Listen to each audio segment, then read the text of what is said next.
BJ O'Neill here with the Business Coaching Success Podcast. So glad you're here, where I share with you strategies, tools, and tips to be able to grow your business coaching practice to six figures and beyond as a Christian business coach. Let's jump in. Hey, BJ O'Neill here with the Business Coaching Success Podcast. Glad you're here. I love the episode, the content, the conversation we're going to have today. I may even have an episode like this somewhere. I couldn't find it if I did. If I have, it's probably a little bit older anyway. So it's a great time to rehash the conversation and to get you thinking, especially if you're looking to build a successful six-figure business coaching practice. Real quick, just getting a little bit of a cold or a bug of some sort. So if I have to cough or I have to pause for a drink of water, please forgive me for doing so, but I don't want that to let that stop us, okay?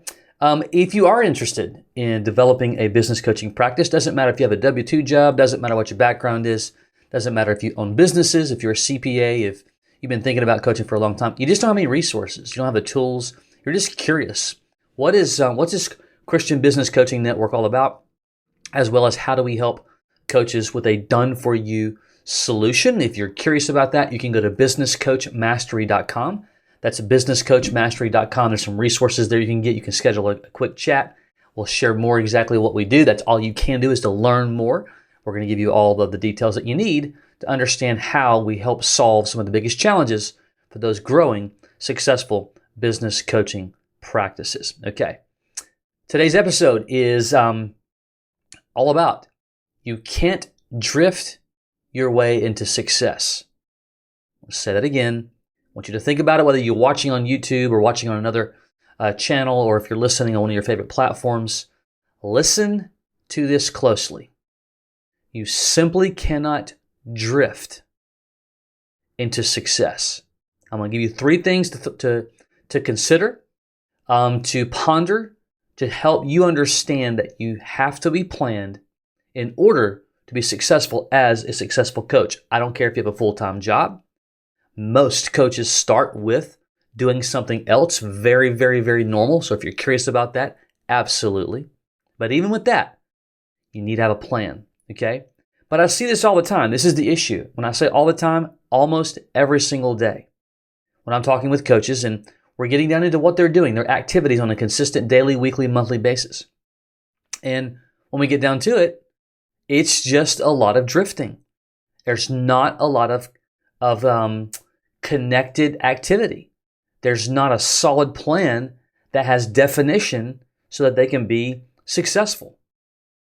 Business coaching, and certainly building a business coaching business, does not have to be complicated. Now, if you are currently building a coaching business and it has been complicated, before you say, I absolutely disagree with you, just hear me out. Because I believe in the vast majority of cases that I have, those coaches that have been around and helped them walk through, the ones that have been complicated are the ones that have no plan and they're just drifting aimlessly. Every day's a little different. Every month's a little different. They're heavily distracted and there's just no concrete evidence of the right types of activity and behavior to move us due north. Okay? So that is not chastising. That is, if you're in that seat right now and you're finding it difficult, in most cases, there could be an outlier, but in most cases, it's because you don't have solid plans and you need to be able to do so. All right? So there are more than three things, but I'm just trying to simplify the concept so that you really can get out there and get client number 1, 2, and 3 for sure. All right? Number 1. You need to master your communication style and your message. So drifting says every time that you talk to prospects, every time that you talk to people that are in your sphere of influence, everything from last night I went to a birthday party of one of our neighbors, right? And when I'm asked, hey, the whole proverbial, what do? You need to be able to say the exact same thing, no matter if you're at a birthday party where, it's not about business necessarily, but you're likely going to get that question. Or if you're in a professional environment where you get the same question. Your message needs to be the same. That's why we call them elevator pitches, period. Okay? So you need to have consistency. Drifting is someone who's not prepared in those scenarios, any of them, doesn't matter what the scenario is they're the ones who are like, well, I work with business and I'm a business coach and I help help guys grow their business and just depending upon what they do. But that happens all the time. And that's the reason why you're struggling, or if you're not coaching yet, you're going to struggle and likely fail if that's your approach. Okay? So you need to have a well-defined plan, and I'm going to get into the weeds of it at the moment. I'm going to give you an example just to help you understand for today's purpose, well-defined message strategy. All right? Let me give you an example. If I'm asked that question, if I'm coaching directly, I'm asking that question, I'm going to say something like, well, as a business strategist, I'm passionate about helping businesses gain traction by finding hidden financial breakthroughs through small, incremental increases in multiple business strategies for accelerated financial growth. Now, every time you say something like that, that means something. Like, that's a well-planned person. The person receiving that message is going to go, oh, okay, they know what they're doing. And you can see how when it comes out and say, well, I kind of help guys grow and I'm a coach and excuse me, I blah, blah, blah, blah. When it's watered down, you are absolutely increasing. God created the body, and psychology is 100% present when we're building relationships. And so when you're building accidental friction, what's happening is that cortisol is released into the body, and that's the fight or flight. People begin to just mentally and psychologically begin to back up. Sometimes it's not physical, but they back up and they want to get out of the because they don't understand. It doesn't make sense to them. They don't see value. And that's what's happening when you don't have a solid messaging strategy. So you have a message strategy like that, and then you go into a second layer of that when asked, especially in the non-professional environments. So if I just said that right there, if that was my initial pitch, if you will, and it might could get cleaned up a little bit, you get the context. If someone said, wow, how does that work? Or how do you do that? Say, well, specifically what I do is I sit down with business owners and we go through a process where we find more than $100,000 or so in 45 minutes or less without them spending an additional dime on marketing or advertising guaranteed. It's a fun process using our proprietary custom software. We like to call it the 100K challenge. It's really cool and so on.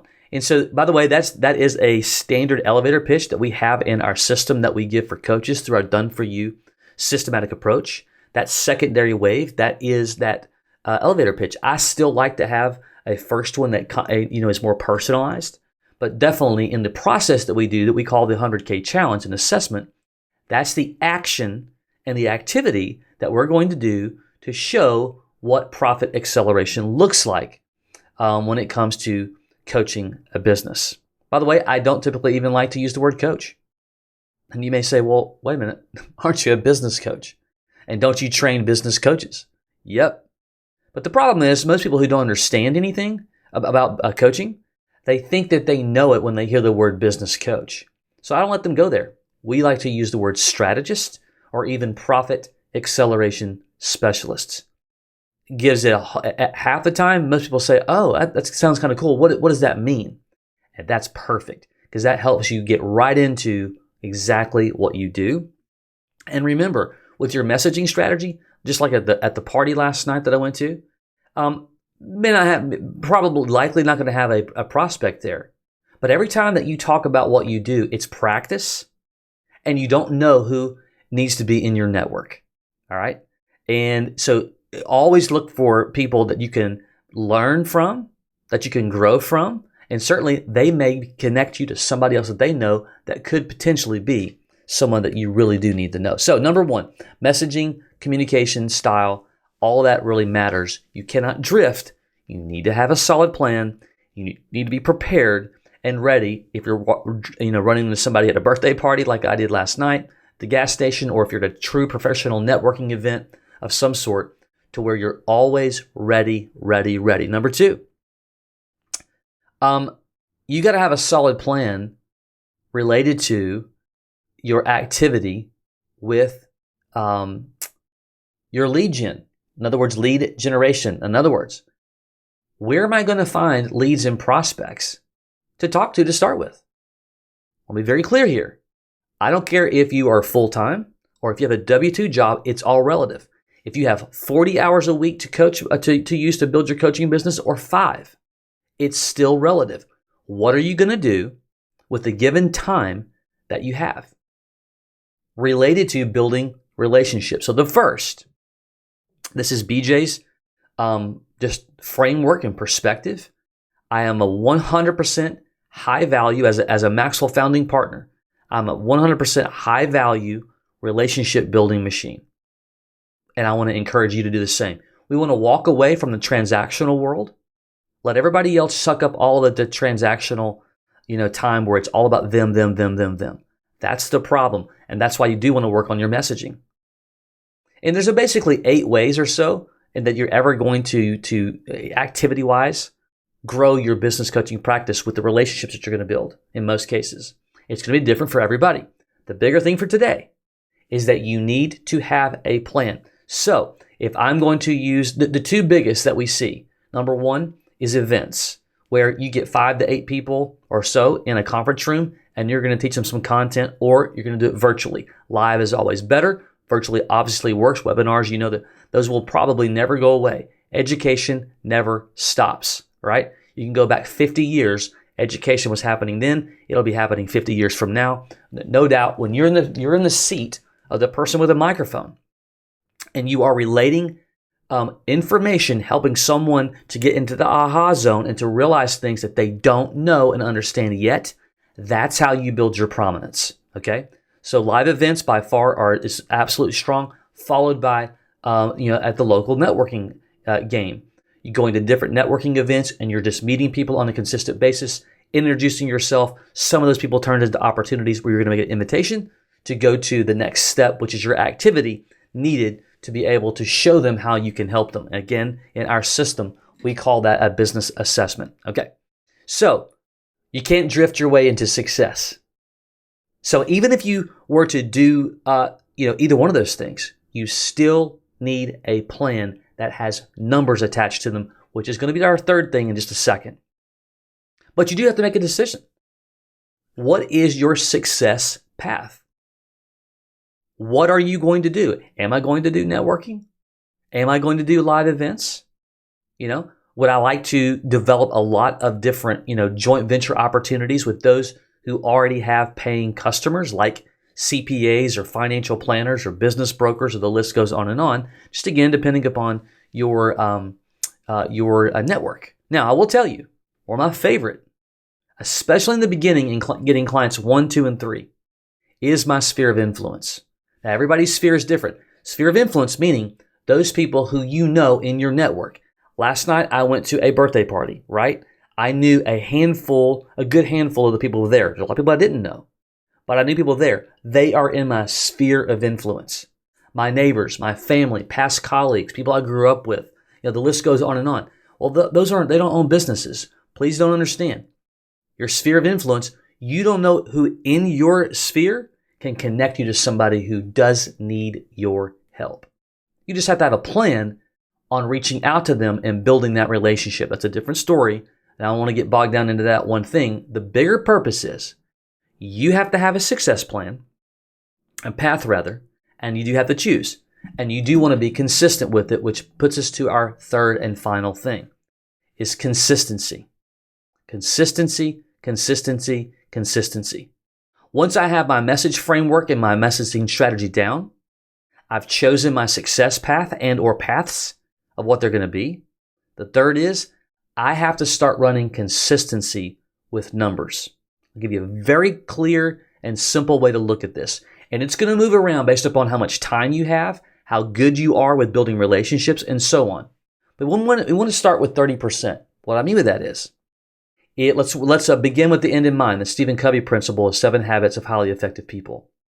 If I wanted one client this month, if all I did is want one, and the only ability that I have to be able to get one is that I can only convert 30% of the people I sit down with.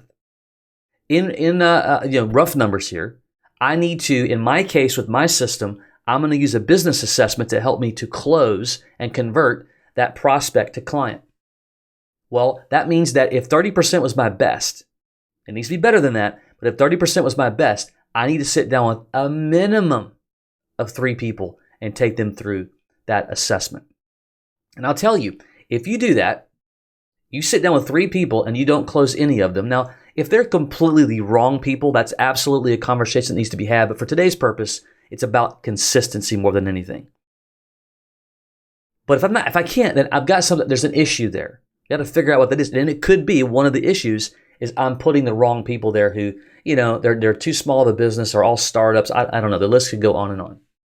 The bigger thing is consistency. Okay.